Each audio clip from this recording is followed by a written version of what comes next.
Board Chair Elise Dashew to the post again. I am over the moon excited to work with Ms. Sneed as vice chair / co-chair. We'd be sort of like co-pilots in this work. The collective board sent a message of moving quickly and impactfully to lead the district in a new direction voters are asking for. I'm data-driven, I'm a systems thinker, but I'm also equity-centered. And in every decision that we make, I hope we can make sure we keep equity at the center of all our decisions. How the Fresh Five will impact the board moving forward will likely flesh itself out during the next superintendent search. Shamaria Morrison, WCNC Charlotte.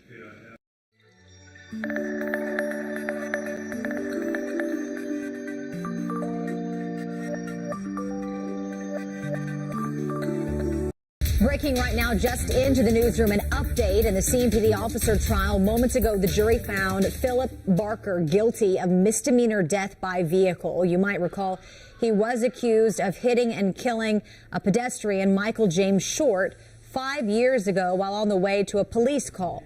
The prosecution had been pushing for Barker to be charged with involuntary manslaughter.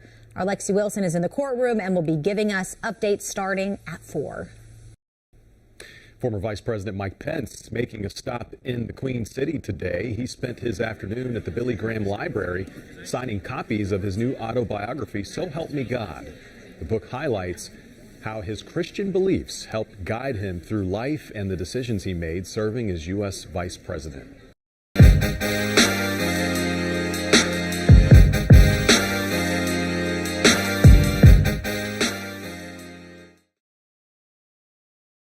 What is Near Me?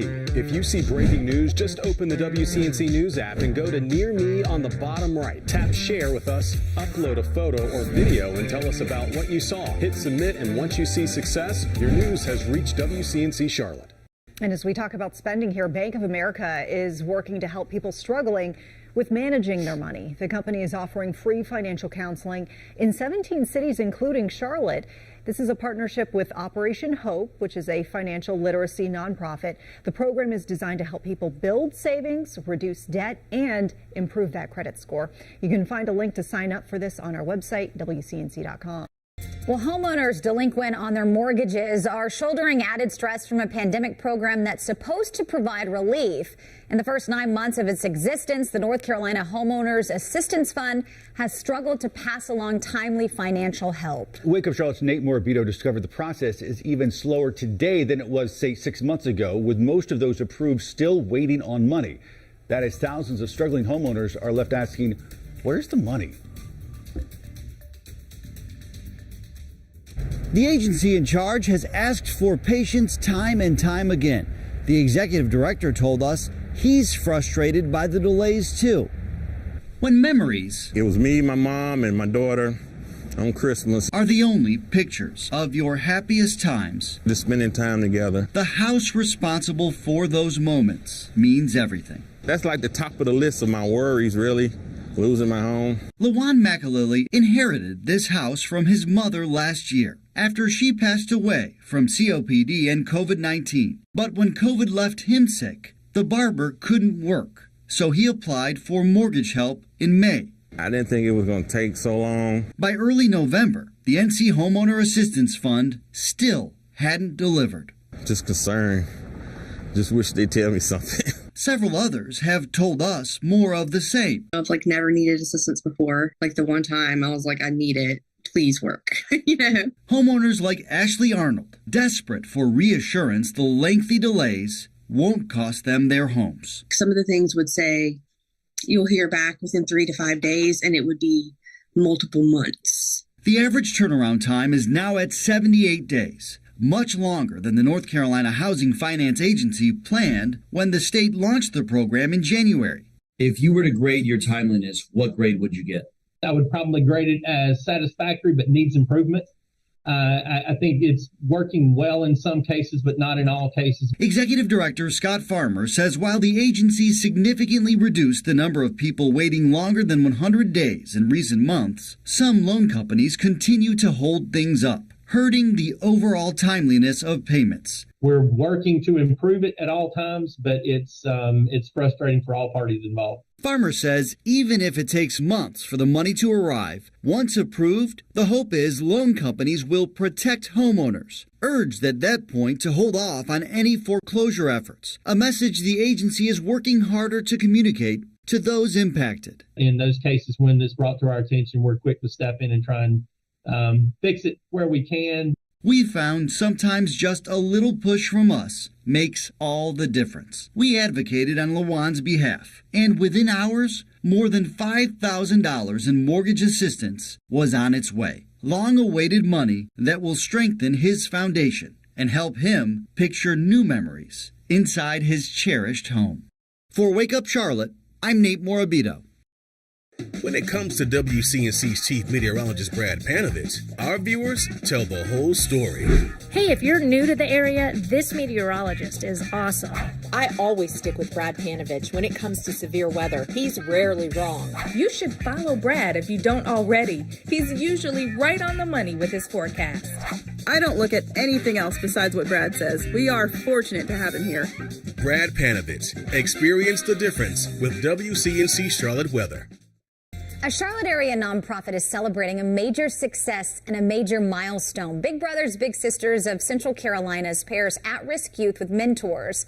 And last year they had a 100% success rate. Every single little in the program graduated high school, and the program marked 50 years in the Carolinas. So what are they doing right? Wake Up Charlotte's Michelle Bowden explains how the program is seeking solutions. It's all about relationships, specifically one-on-one mentoring. The idea, the hope, really, is changing lives. And it's not just the kids' lives being impacted. Caleb Skoll and Hayne Terrace. Awesome. Go way back. It was actually here, throwing the football around. The cool thing about Caleb is he's always been this smart, well-mannered, polite person who will always ask you how you're doing before you get a chance to ask him how he's doing. The two were paired together through Big Brothers Big Sisters of Central Carolinas. Hayne is Caleb's big, as they say. Very authentic and special, and I enjoy every second of it. We talk about a lot of stuff that I usually wouldn't talk to many people about. It's one of those things where, I want to be there for him, to be someone to care about him, to talk about things, to ask for advice, to have fun with, just to be another caring adult is my goal here. A father of three, Hayne Terrace first got involved with the program when he was in college. I grew up with not a lot of money, but my family was awesome. And I, as I got older and as I met people, I saw that some people didn't have the support and family that I had. And something I could do is have a little brother, hang out with a little brother and help in any way I can. That's exactly what Big Brothers Big Sisters is all about, having served 10,000 kids in the area in the last 50 years. This year alone, they've worked with 954 at-risk kids in the community and made 273 new matches. The program, a proven success. Participants have a higher high school graduation rate, do better in school overall, and have better mental health than at-risk kids who are not in the program. There are children out there, young people out there who need a mentor and help navigating life, and that's what this is all about. Caleb's grandparents are raising him after he lost his mom. They thought a mentor would be good for him. She was a very special person. I did everything with her, and she was like my backbone. I am just learning every day that she wouldn't want me to be sad, and she would want me to do what I told her that I wanted to do, and that was to strive for my dreams and my goals, and that's what I'm trying to do. With his big brother by his side. He just helps me with anything I need, and I really appreciate that. Now 15, Caleb is a sophomore and starting player on the Butler High football team. He and Hayne might not have had much in common at the beginning, but the two have grown incredibly close thanks to the program. I'm a person, he's a person. He is like a person that I can count on when I need him, and that's just what it is. It should be a lesson for everyone.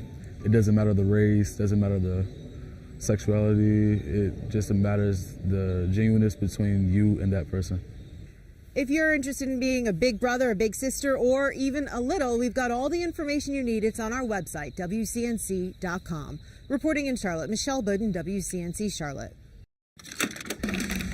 When did you know what you wanted to be? Hey, Mom, the weather's on! WCNC Charlotte's chief meteorologist, Brad Panovich, always knew what he was meant to do. All right, don't forget your umbrella. In fact, he joined the American Meteorological Society when he was 13. Now Brad is all grown up. You can see him right here on WCNC Charlotte, making sure you're informed and safe. Hey, where did all my hair go? Experience the difference. Hey everybody, Chief Meteorologist Brad Panovich here. Update on the rain heading our way, and boy is it going to be a miserable cold rain. Actually got a couple reports this morning of a little bit of sleet mixing in, which is probably not going to be that shocking, to be honest with you, because the cold layer is cold enough that we could see a little mix here early on with sleet. Again, temperatures are way above freezing, so no threat and won't last long. Eventually the warm air is going to win out. But you can see the system heading our way.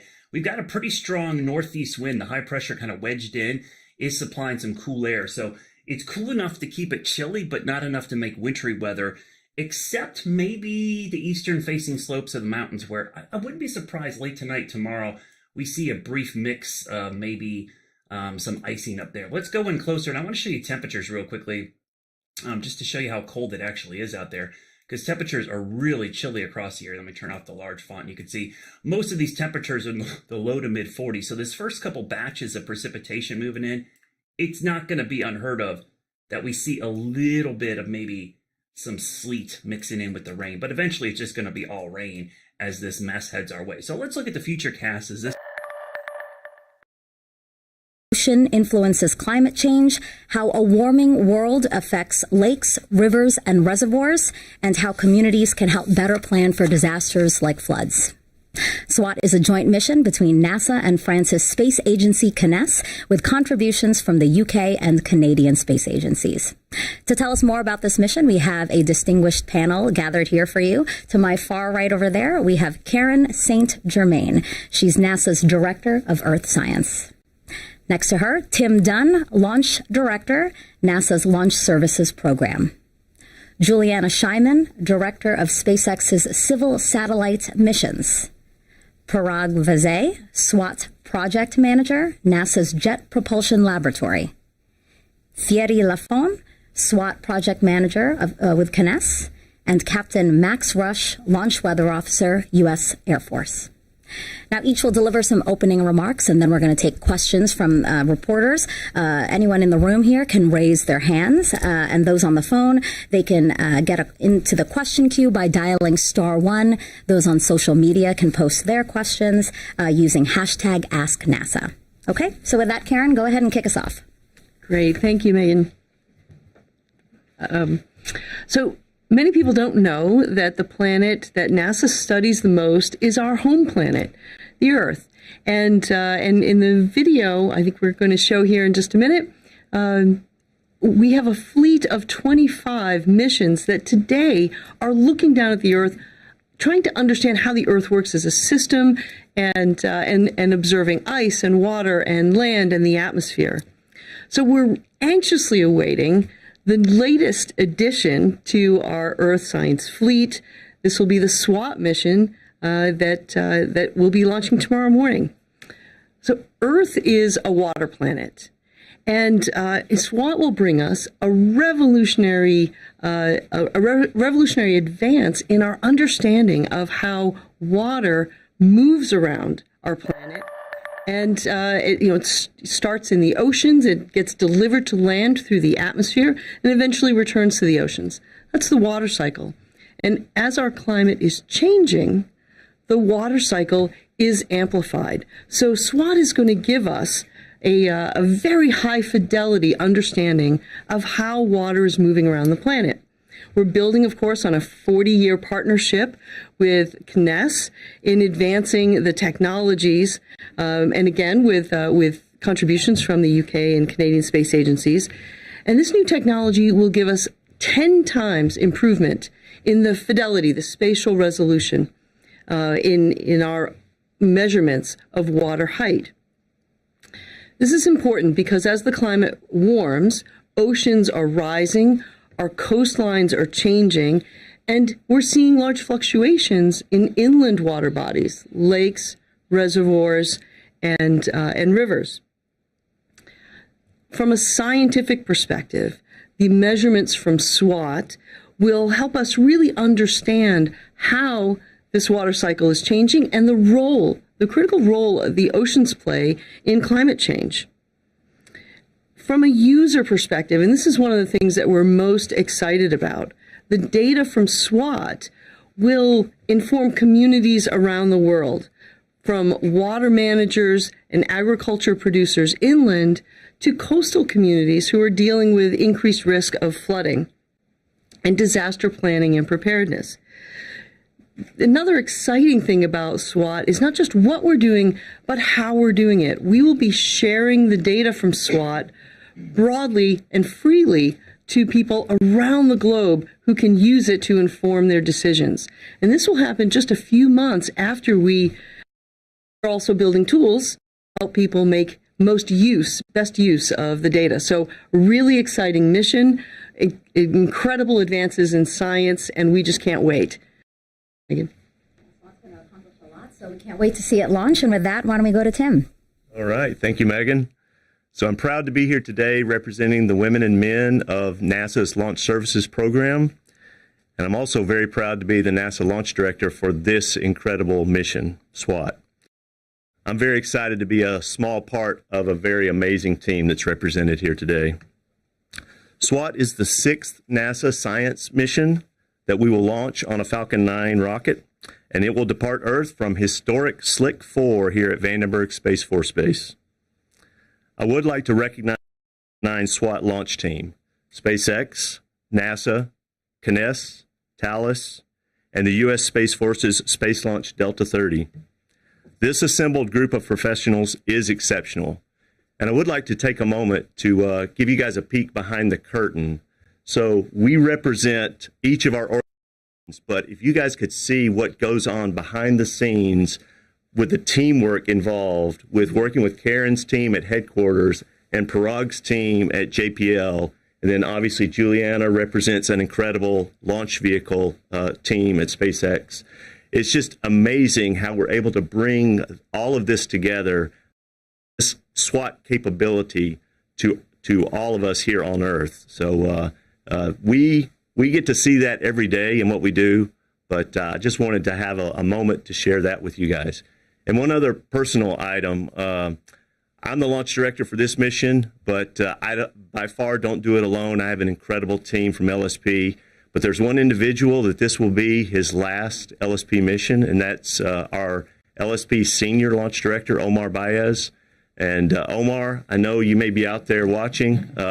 You've meant so much to me. You brought me into this role over the past decade plus, and if many people have worked with Omar and know him, he's incredible to what he's brought to LSP and how he has steadied our launch team for so many years. We're going to miss him when he retires in February, but don't go far. I'll be picking up the phone to call you often. All right. So the integrated Falcon 9 team has been busy with final launch preparations. Last week, we encapsulated the SWOT spacecraft inside the payload fairing, and we performed a successful mission dress rehearsal. Just last Friday, the combined launch team held our flight readiness review, and then later that same day, performed a static fire with a successful 7-second static fire lighting of all 9 of the Falcon 9 engines. Subsequently, the rocket was returned to the Slick 4 hangar, where the SWOT spacecraft was mated on Monday of this week. Now I'd like to show a video of the launch team's efforts here at Vandenberg to get us ready for this launch. Please roll the video. Okay, here you see a 747 bringing a lot of ground support equipment for the SWOT spacecraft from Europe, where it was manufactured. And so this all occurred a couple of months ago in October, right here at Vandenberg. And there is an Air Force C-5 bringing the actual SWOT spacecraft. There's SWOT in its shipping container coming off of that C-5 aircraft. Many thanks to the Air Force for allowing us to use that aircraft to transport. And here is SWOT unveiled in the Astrotech facility on North Vandenberg. It's just a gorgeous spacecraft. And then after we processed on North Vandenberg, we put it back in its shipping container and brought it to South Vandenberg to Slick 4. And there it is going into SpaceX's payload processing facility at Slick 4. There's a great still photo of SWOT unveiled in the PPF at Slick 4, and there it is about to be encapsulated with the payload fairings on either side. Okay, so here is some footage from the past. This is a couple of years ago when we rolled out Sentinel, but this is what it looked like yesterday as we rolled to the pad to get ready. We went vertical overnight, and we're sitting out on the pad getting ready. So yesterday we did also hold the Space Launch Delta 30 launch readiness review, and we followed that with the joint SpaceX NASA LRR, where we received approval from senior NASA, JPL, SpaceX, and U.S. Space Force leadership to continue processing toward launch countdown. You saw in the video representative rollout that did occur yesterday, and we are now vertical on the Slick 4 launch mount. We are performing a few additional inspections of the rocket today that Julianna will tell you a little more about. So early tomorrow morning, the launch team will arrive on console to perform final pressurization and launch vehicle checkouts.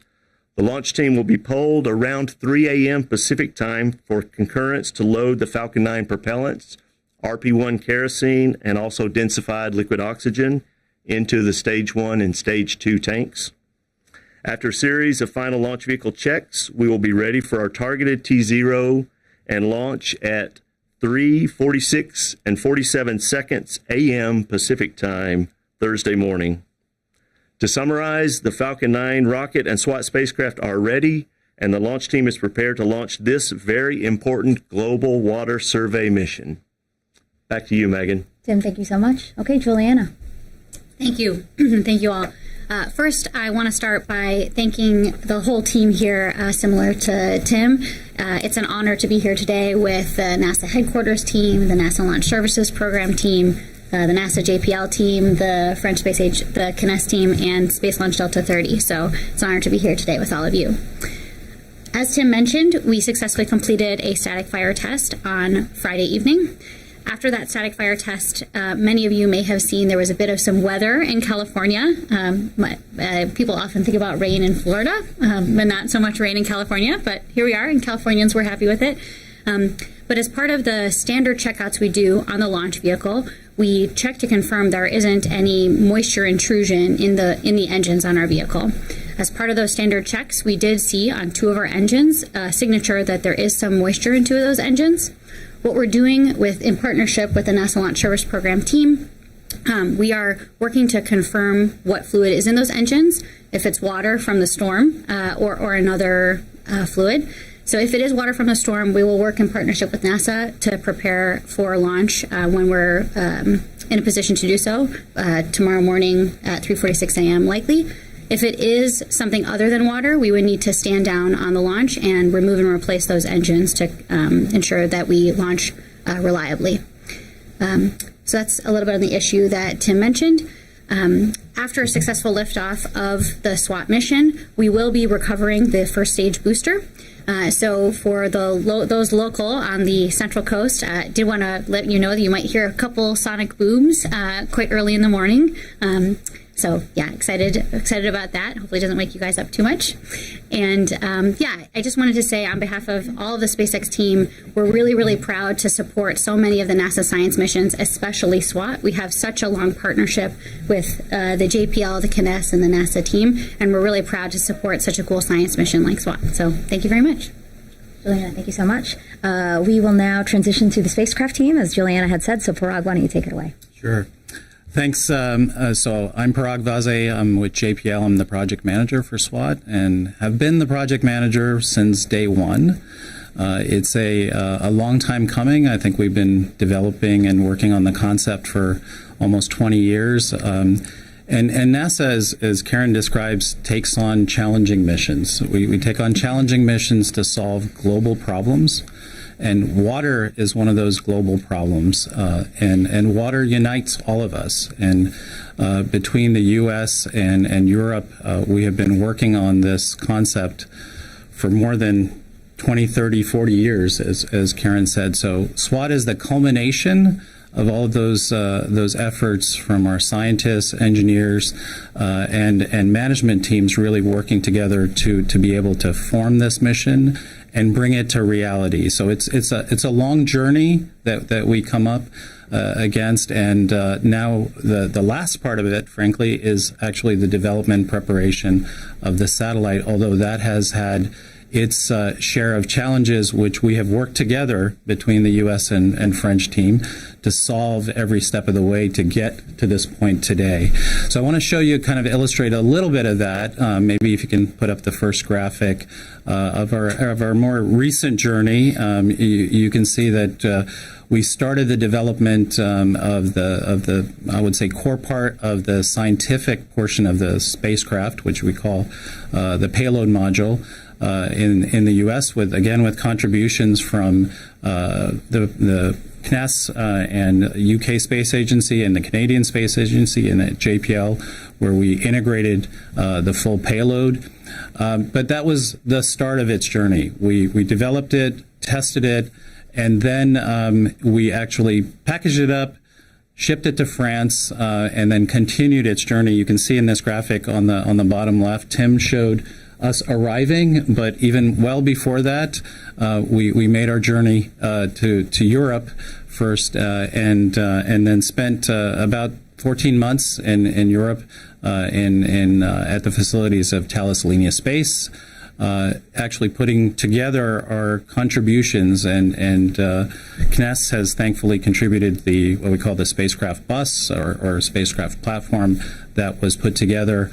And then as we went through a long series of tests and checkouts of the satellite, eventually brought that back here to the United States for a beautiful launch on a SpaceX Falcon 9 rocket. And that itself was challenging in putting together all of the teams, the logistics, transportation, et cetera, to get to this point. And Tim showed a beautiful shot, I think, of us arriving here. And bottom left is a shot of us arriving on the U.S. Air Force C-5 that NASA supplied to get this pretty large spacecraft and all of the support equipment over to Vandenberg Space Force Base here, that we now have started over the last 2 months, done our final campaign to check out the spacecraft and get it ready for launch. So you can see on the next page, I think Tim already showed this, maybe on the next graphic,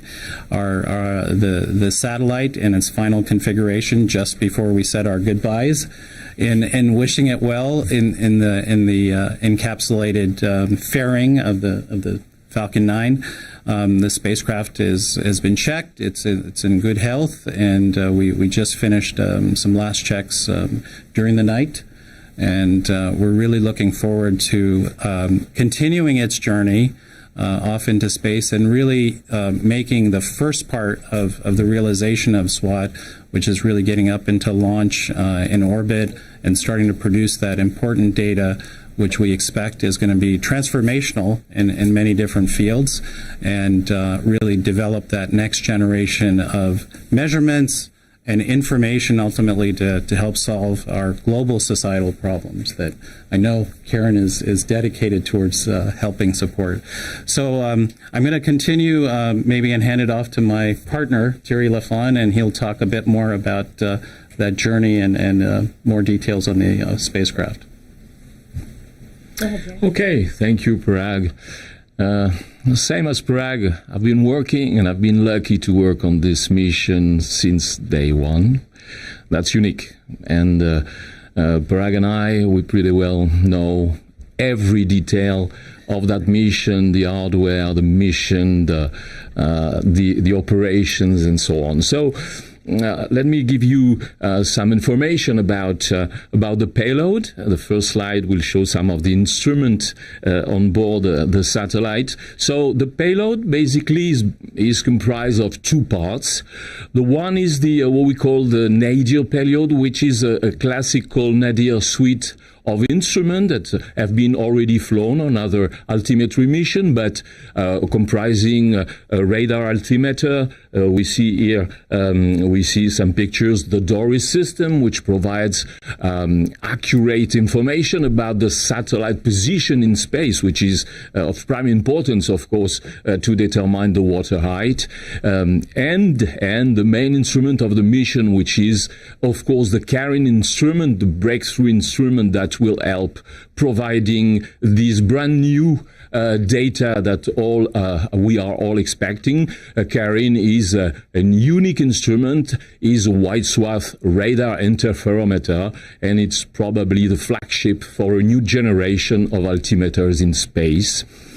So this payload was built by JPL and delivered in France in June 21. Then we integrate, as I have prepared some patchwork of views of the integration of the satellite. So the satellite integration began in August 21. It was a 14-month effort, a complicated effort because this payload is unique. We have a very big spacecraft with new procedures and so on, but we went through. And I would like to emphasize also that we had to face the COVID period. That was something we didn't expect, of course. And we had to manage that very specific period. Again, as I said, thanks of the close cooperation, the resilience efforts of everybody who were able to recover, to resume the activities in time and not jeopardize the schedule. So that was a unique way to show how these teams are working close together. The satellite, which is actually which was built by Thales Alenia Space. Thales Alenia Space provided the platform, and Thales Alenia Space performed all the integration and test activities in their premises in Cannes for a 14 months effort without major anomalies. So after that, we were able to ship thanks to NASA providing a C5, because we had another problem to fix, which was the unavailability of the standard Antonov planes that we use generally, that were not available because of the Ukrainian crisis. So we had a solution that helped us meet the schedule. That was also another problem we didn't thought we had to face.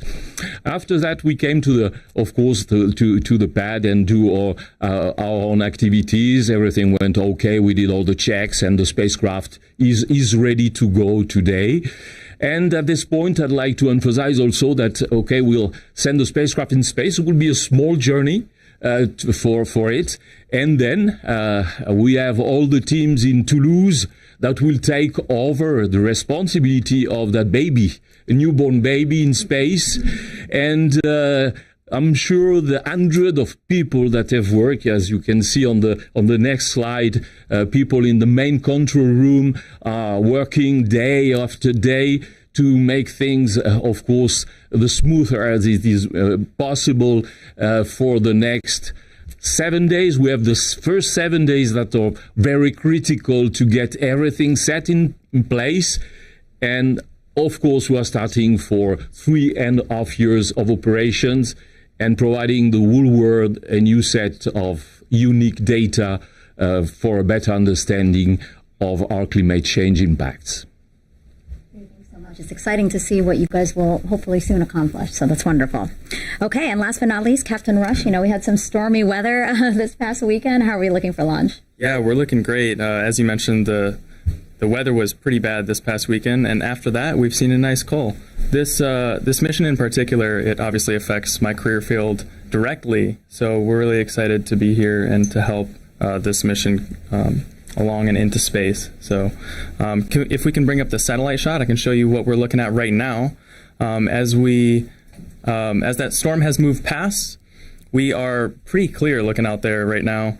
We do see a little bit of cirrus clouds over the water, and if anything, that's going to make the launch look pretty cool because the rocket punching through the thin cirrus clouds, it could create like an O-ring, and then it looks pretty nice. I know a lot of people are going to be watching this launch, and then the landing as well, of course. So that's going to be a great show, hopefully for us this morning. If we go to the next chart, I can show you the official forecast that we have for launch. We're pretty clear. We're just looking at the cirrus clouds that are up at around 19,000 feet. Visibility is going to be great, as I mentioned, so we're going to be able to see the launch and landing well. If we could bring up the primary day and the next chart. And temperature, it's a little cold out there. I don't know, it's California, but we're seeing that it's pretty cold here in December too. So this is the Central Coast. It's a little bit different. Winds are going to be super light, and we're looking at a go percentage of 100% for weather. And backup day is looking very, very similar with the upper level cirrus clouds. Visibility is going to be fairly good as well. And winds are going to be light, 100% go for backup day as well. And that's all I have. We're excited to be here. So thanks, Megan. You had some great news. 2 days, 100% go. Yeah, that's wonderful. Okay, so thank you, everyone, for those opening remarks. We're now going to take questions from reporters. Please keep it to one question and try to address who you want to answer that question.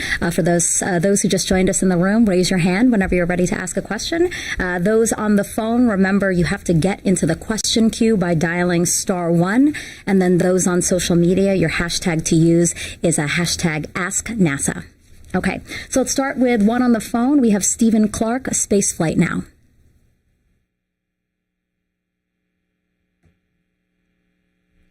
And Dunn, curious about the target orbit for this mission for the insertion. What's the altitude and inclination for insertion of SWOT at deployment from the Falcon 9? And this is a question maybe a little bit in the weeds, but there's a launch hazard area notice that shows a kind of a trajectory out toward the southwest that doesn't really match with what I think the inclination is, 78 degrees for this mission. Is that an error, or is there some major dogleg maneuver? And if so, why is that the case? Thank you, Stephen. Yes, so you are correct. There is a significant dogleg. So our initial trajectory out of Vandenberg is going to be southwesterly, but we will be turning, making that dogleg a little bit left after that. As far as the orbital parameters, Parag, do you know your orbital altitude? 850 kilometers, 78 degrees inclination. Yeah. Did you get that, Stephen? 850 kilometers. 78 degrees. 78 degrees. Yeah, you were correct on the inclination of the once inserted into orbit. And why is that dogleg there for this mission? I think, Julianna, do you know specifically? I can get back with you, Stephen, on the specifics, but I think that helps us clear some concerns about when we depart Vandenberg. We do have excess performance using Falcon 9 with the SWOT payload, and we're probably using that to make our launch probabilities better in regards to things like launch day debris risk and the flyback.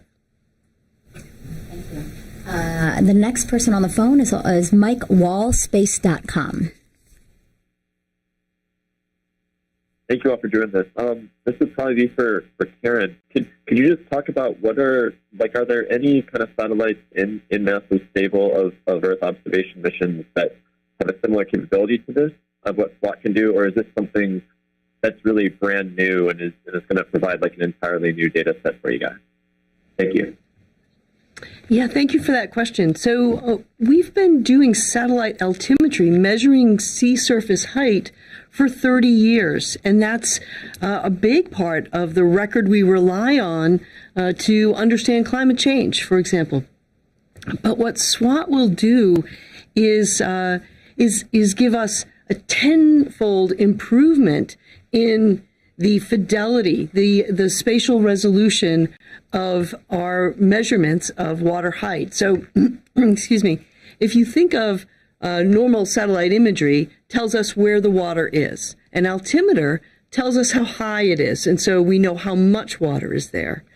Well, with SWOT, with this increased spatial resolution, what that really means is a few important things. The first one is we'll be able to see detail in eddies and currents and circulation in the oceans that we've never been able to see before.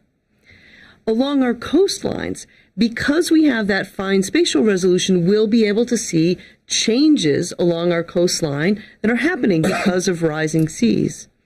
And then inland, with reservoirs, lakes, and rivers, we'll be able to see water bodies that we've never been able to see before. So think about putting on glasses. We will have a crisp picture of these inland water bodies and how much water is there. So globally, we'll go from being able to see a couple thousand inland water bodies, lakes and reservoirs, to millions. So an enormous positive impact for those who rely on knowledge of water levels inland to manage water for everything from agriculture to human consumption. Very impressive, and thank you, Mike, for that question. Next person on the phone, Jeff Faust with Space News. Good afternoon. A question for Julianna. You mentioned that if the moisture is not water that you're seeing in the engines, we have to replace them. Just curious, what other possibilities are there for that moisture? And if you have to remove and replace those engines, what sort of delay are we looking at? Okay. Thank you, Jeff. And I think I caught the end of your question, so I'll seek to address both aspects. First, when we look at what fluid might be in the engines, in addition to the potential of water, we could see RP1 or rocket-grade kerosene or isopar, which is one of the fluids we use during the refurbishment process on our engines. So that's the first part. As far as what schedule impact we would see for engine remove and replace, I can't give any specifics at this time, but we are looking on the order of many days. It's not something that would be a quick, on the hour fix, something we could make our current primary or backup launch date. We have some questions from social now. Can we get a mic over to Allison here? Hi, Troy from Twitter has a two-part question. The first part is, when is first light? And then when will data be available to the public? Maybe I can take that. Yeah.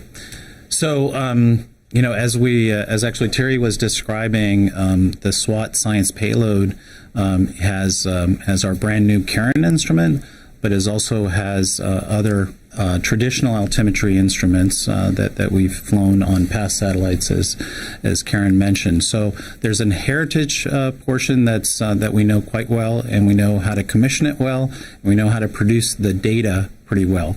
So that portion of the payload, we should start and have it activated by the end of January, and start having some, I would say, first light results by middle of February timeframe. In terms of getting that data out, SWOT has a unique operational plan. So the first 6 months of the mission from launch, we're actually launching into a unique calibration validation orbit. It's specifically designed so that we're able to commission and understand the behavior of the instrumentation, and then move into our science orbit, which is a little bit higher, 891 kilometers, same inclination, where we'll start a more consistent repeat of the globe every 21 days, collecting data.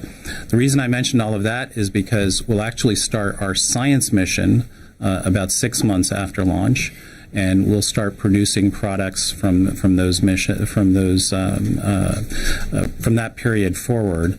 The Nader payload products will start getting released to the public, I think around launch plus 9-10 months in that time order, and we're looking towards a similar target for our new payload, which is the Karen instrument, with more, I would say, checked and validated products in the launch plus 14-month period. Yeah. Do you want to say anything else? No. Okay, let's do another social question. All right. Betty from Twitter wants to know, what are the benefits of tracking water? Well, there are so many. There are so many important benefits, but I'll mention just a few.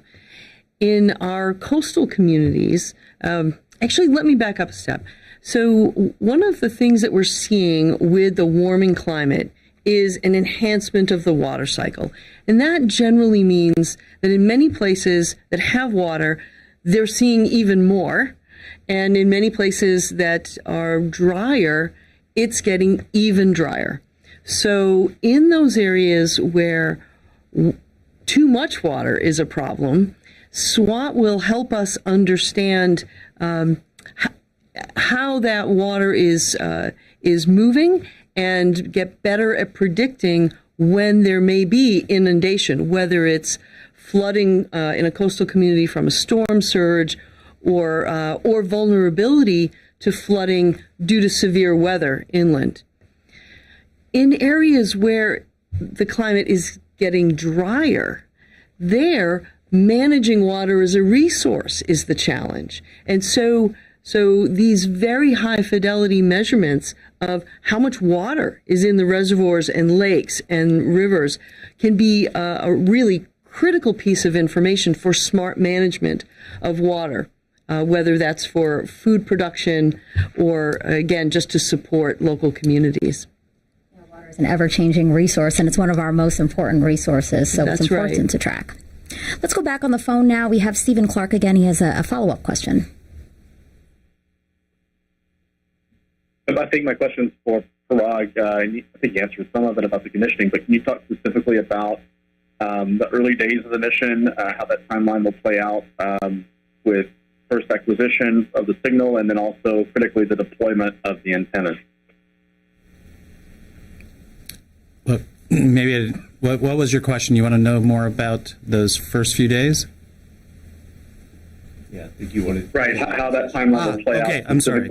Just to be clear. Deployment. Yeah. So first of all, after we have our beautiful separation from the rocket, we'll go through basically about a 3-hour period, let's say, in an automatic mode, so that we can first acquire telemetry from the satellite, and then importantly have the solar arrays deployed so that we can check that the basic health and safety of the satellite look good and that we're power positive. So we expect to do that roughly in about 3 hours. And then as Thierry described, the satellite controllers in France will really be continuing the process of checking out the basic functions of the satellite and particularly the platform in terms of the basic capabilities of the platform. And then we kind of move, starting right from about day 4, into an important period for our new instrument, the Karen instrument, where we'll start the antenna deployment. And the antenna deployment is a multi-part deployment. It's a first-of-a-kind design that we have that'll take place over the course of about 4 days. So we plan to do it step by step, carefully, but roughly about launch plus 8 days, maybe 8-9 days, we expect to finish this important activity and then move back towards our nominal orientation towards the sun, and then start the rest of the turn on and commissioning of the spacecraft. Did I answer your question? It does. And do you have any cameras on board to monitor this, or is it all through telemetry? Yeah, we have an interesting, let's say, add-on, which is a set of cameras that we have. We have 4 cameras mounted on the payload module. They are available to us, although we have plenty of other instrumentation to actually monitor the health, safety, and status of the spacecraft and the deployment. But we do have cameras that should be able to image the solar rays on one side and also the antenna deployment after that. So we're expecting to have some beautiful imagery and also a movie of the antenna deployment in particular, and are expecting it to be a nice end-of-year present for all of us. Yeah, that's a nice present. Yeah. Very unique present. Okay, we also have Lucy from AFP on the phone. Hi, thanks for doing this. My question is for Thierry Lafon. I think you mentioned the lifetime of 3.5 years. Is this the requirement, or Are you hoping for more than that? And also, if I may, I have a second question. Could you maybe expand a little bit on the main scientific instrument, Karin? Could you explain a little bit for the broad public, general audience, how it works? Thank you.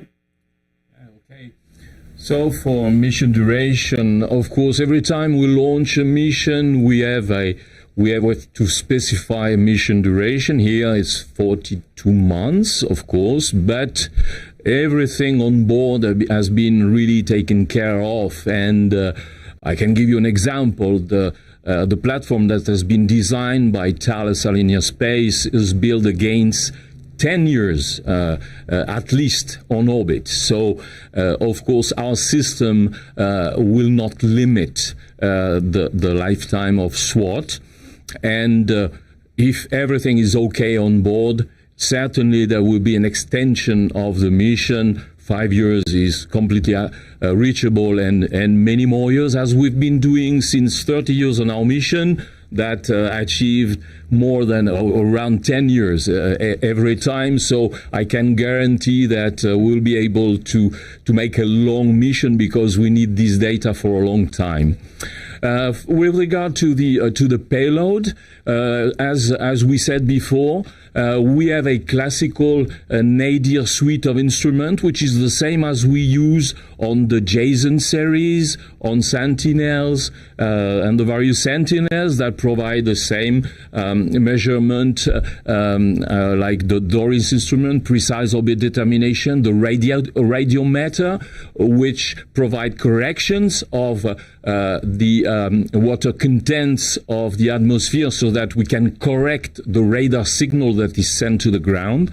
And of course the Karin instrument, which is the brand new instrument. It's also a radar. Basically, a radar is an instrument that sends a signal to the ground, and we receive back the echo. In this case, the particularity with Karin is that the signal is sent by, you've seen all these antennas, impressive antennas, which are separated by a 10-meter base. So one of the antennas send the radar signal to the ground, and the echo reflected by the water surface is then received by the two antennas at the same moment, or slightly deferred. And this is this measurement with the same signal received by the two antennas that provides such an accuracy for water detection and resolution. The other feature of this wide swath is that with these two antennas, we are able to cover a swath of 120 kilometers on the surface of the planet, which help us to cover the entirety of the whole surface of the planet, which is unique with regard to our past missions, which allowed only to measure under the trace of the altimeter on board. Well, that was the last reporter on the phone, so if we don't have any questions here in the room, we're going to wrap up today's news conference. Thank you to everyone who asked questions for your interest, also for those who took time out of their day today to answer those questions. Again, liftoff is targeted for 3 a.m. Pacific time tomorrow, December 15th, and a live coverage will begin on nasa.gov/live at 3 a.m. Pacific time. And you can also watch on NASA's YouTube and social media channels. And for mission updates before and after launch, you can go to this website. It's blogs.nasa.gov/SWOT. Again, blogs.nasa.gov/SWOT. Thanks again for joining us. Go SWOT.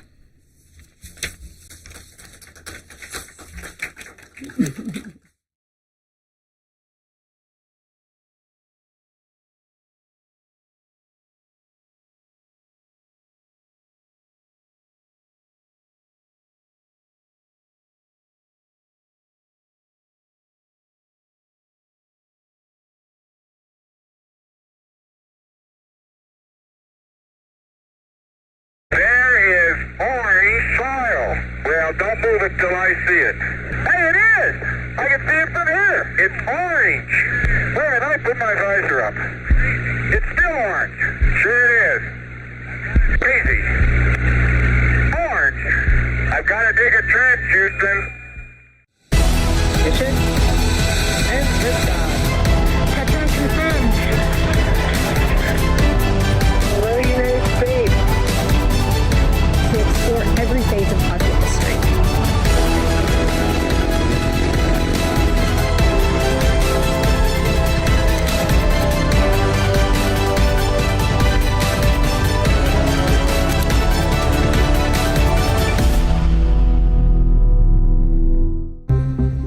And then we have a final TCM at 48 hours out.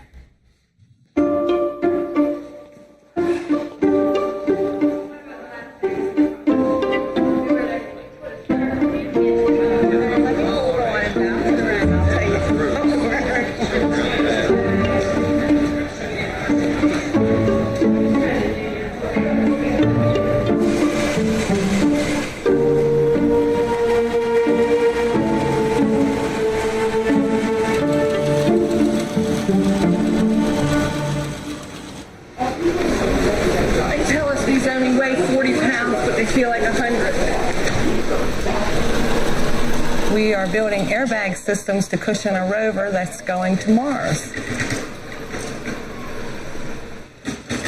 Well, we have a deadline to meet for testing, so we have to work a lot of hours and work hard and get it done on time and make it work good, too. A lot of it is sewing through these thick layers. It's very difficult. The stuff we coat it with makes it hard to go through. We've had to get special needles, special machines, and it takes a lot of strength to press it out with your fingers and sew it. I've done both. I've worked suit parts, I've worked gloves, and I've worked these. It's like peas and carrots, you know? Gloves are more delicate, more complicated mentally, smaller. This is physically challenging because it is heavy.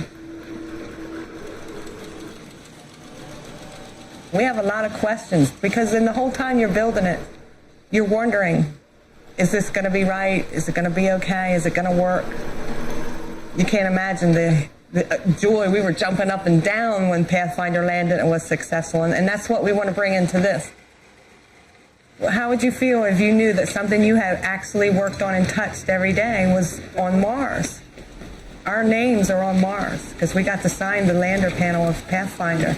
And believe me, we'll have our initials in some of these scenes too.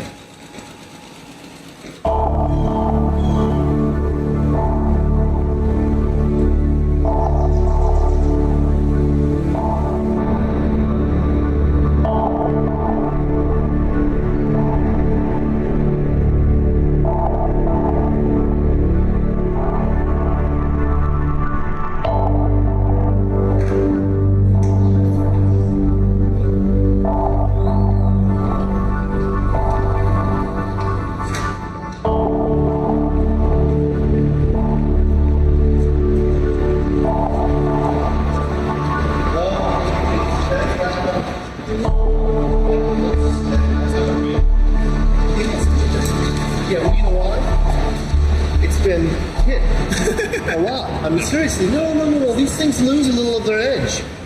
Look, it's got the same texture down underneath where it's never been tested. This is the rock that was causing all the problems in the last test. So we were right up to the hairy edge. We were supposed to just be checking the box. We were waiting to see if we had a working airbag system. It was pretty scary. It's amazing. You never would have guessed that this rock would cause so much trouble. No, it's not. They fooled me into taking this job, saying that, oh, it won't be that hard. It's a reflight of Mars Pathfinder. You have all the pieces there. Put it together again, it'll work.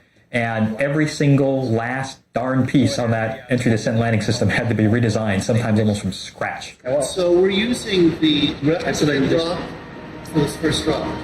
MER as being this heritage, this build to print. You never get to do that.